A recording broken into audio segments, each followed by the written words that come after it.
Hello everyone, welcome to Friday again. Can't believe it's already here. I had a couple of questions today. One was on tummy rumbling noises and why they happen and how do you get rid of them. And the other question is about having coffee and how that might affect your gut health.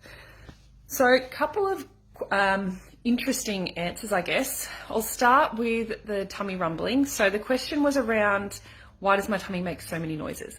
So this is actually, the name for this is actually called Borborygmi, which is fun to say. And the word just is meant to sound like what the tummy sounds make. So Borborygmi happens when there is gas or liquid or food in the digestive tract. And the reason that it happens is because it's not, food and liquids and gas isn't meant to stay in the digestive tract.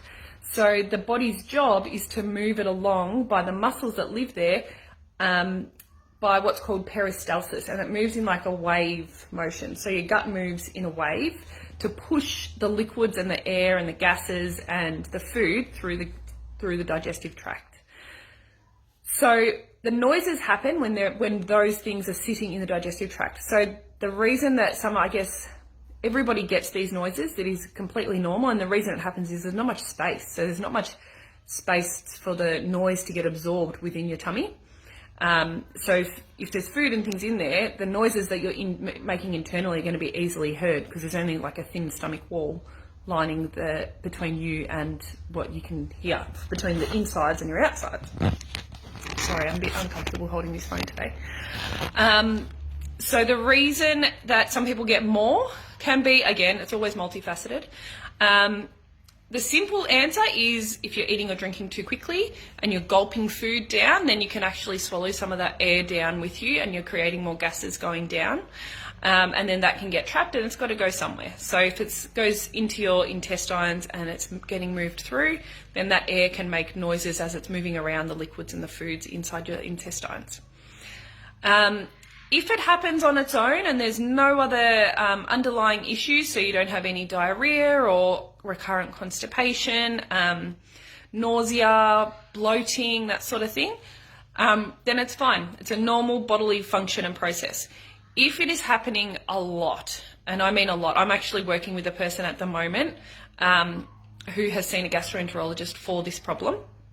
So if it is happening lots and lots and lots, then further investigations probably need to be looked at for things like celiac disease or inflammatory bowel disease, because it's an indication that the bowel is, again, struggling to move things through.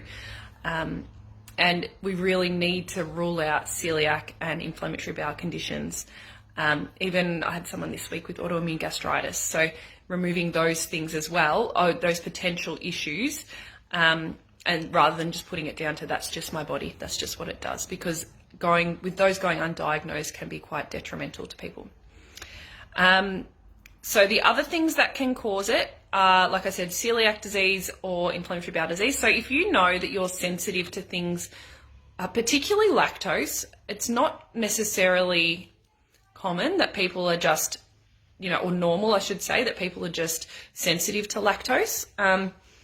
If you have tummy pains, diarrhea or upset bowels or intermittent changes of bowels where they're not really predictable, along with lots of tummy sounds and diarrhea and constipation, then I would definitely go off to the doctors and just ask them to do a check for a celiac screen and speak to them, just to tell them what's going on. If you have none of those problems and everything comes back clear, then it could be that your body is actually producing more gas once the food actually gets to the intestines. And this can be called IBS. So I speak a lot about this because there's so many people in the community at the moment with this issue. And IBS is basically your body is struggling to break down the carbohydrates that are in foods naturally. So there is a whole lot of them. And that's what I think there's another video that I did a couple of weeks ago called FODMAPs and IBS. It's the FODMAPs in food. So the fructans,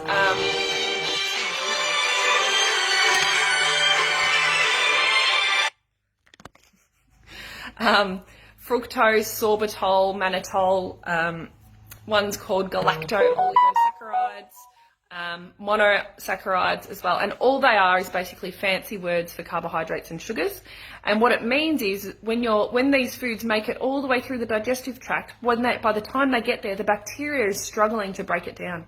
So bacteria works on these foods, it munches them up, and as it munches them, it can't digest them properly itself, so it starts to produce gas. And then that gas in there creates that like it's more substance for your bowel to move through with peristalsis, so it can create more noise.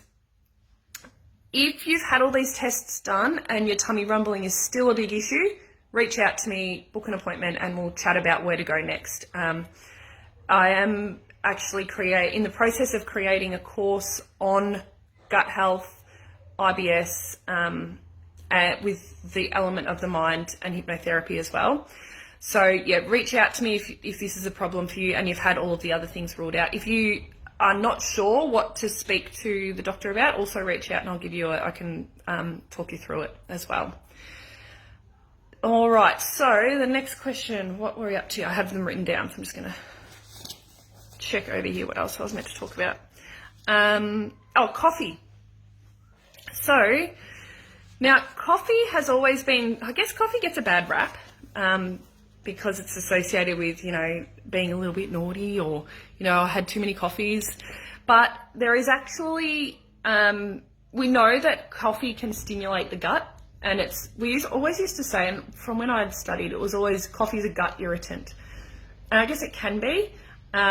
And that's because it's thought that the caffeine, once it goes through your digestive tract into your stomach, stimulates the release of a hormone called gastrin, which increases the release of gastric acid. So, which can in turn, so if you have an extra release of gastric acid and your tummy is super good at responding to that, it can make the bowels happen a lot quicker, can make your bowels move a lot quicker. Because your body's getting ready for digestion. It's basically telling the body that there's something else coming, we need to get ready to start to digest and absorb this food. So, which is not a bad thing, but I guess if you're having coffee a lot with no food coming, then the body's constantly getting ready for this digestion, potentially. That's not going to occur. So it may, if you have lots of acid problems and heartburn, then I'd probably recommend somebody had less coffee. The second thing I was going to say is there has been studies, and these were only this year, the ones that I was reading, on the effect of long-term coffee consumption and the microbiota. And I just need to check what I've written down. I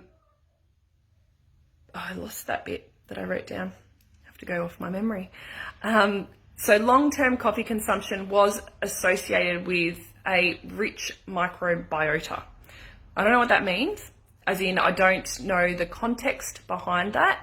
I would have to sit down and read the entire study to get a little bit more out of it.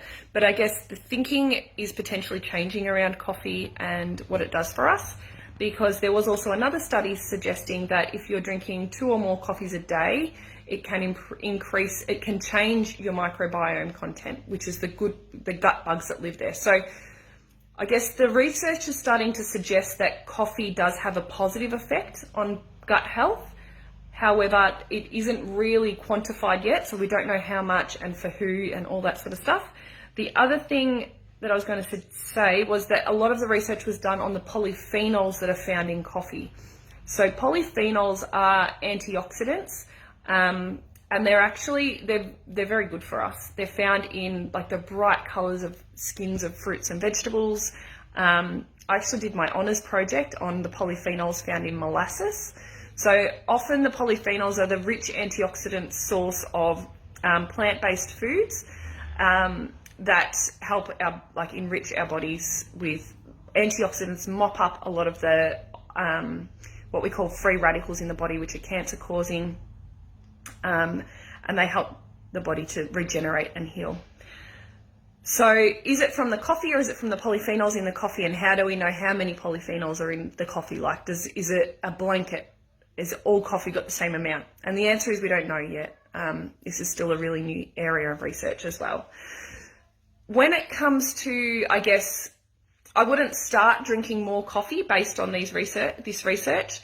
and I would be looking at the person as a whole as to how much coffee is too much. So the particular person that asked was saying they were drinking 5 or 6 coffees a day.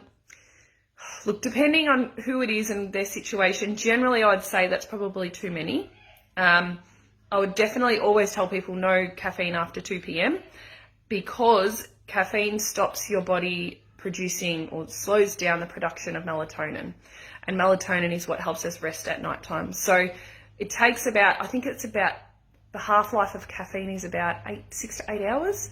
So it means that if your last coffee is at 2 o'clock, by 10 o'clock, you should have processed all of it out. So it means the half-life must be about 3 or 4 hours.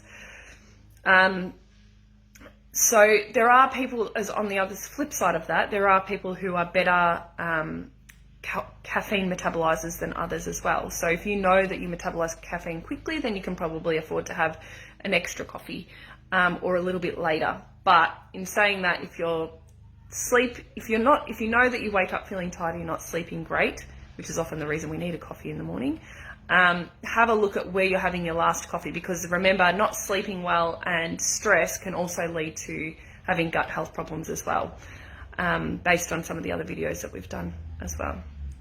So I hope that's answered everyone's questions. Keep them coming. This is good. I like these little Friday afternoon lookups that I'm doing.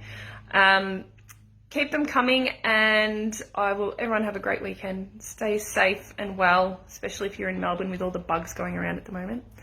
And I'll see you next Friday. Bye.